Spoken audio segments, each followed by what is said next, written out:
The Trump administration is now juggling three goals: weakening the dollar, imposing high tariffs, and maintaining the dollar's dominance in global finance. The problem? You can't have all three at once, but that is not a new problem. It's a modern version of the Triffin dilemma. Well, back in 1960, Belgian-American economist Robert Triffin identified a fundamental contradiction in the dollar's global role. Well, to maintain its status as the world reserve currency, the US would need to run persistent deficit to supply dollars to global economy, and over time, those very deficits would undermine confidence in dollar itself. Well, decades later, the Trump administration found itself caught in a similar bend. On the one hand, the Trump administration pushed to weaken the dollar, making US goods cheaper overseas and boosting domestic manufacturing, while US President Trump called the strong dollar a tremendous burden on American businesses, telling Bloomberg, "We have a big currency problem."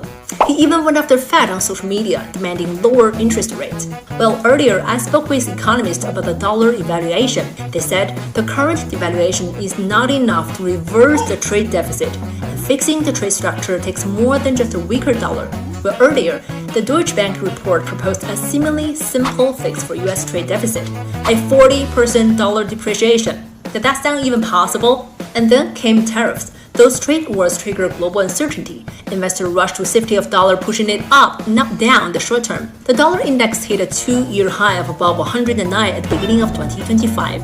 Well, despite Trump wanting a weaker dollar to boost export, he won't let anyone challenge its reserve status. Trump threatens to impose tariff on BRICS bloc of nations if they act to undermine the US dollar. An economy told me that it's almost impossible to keep the dollar on top while also devaluing it, because when the countries have a choice, they usually go to currency they think will go up in value. And these conflicting strategies are already having visible effect on the dollar performance and global sentiment. And Morgan Stanley now predicts that the US dollar index will drop nearly 9% by next year. Well, meanwhile, the dollar's share of global currency reserve have fallen from 72% back in 2000 to just 59% last year. Well, in the end, the Triffin dilemma could evolve into self-inflicted crisis.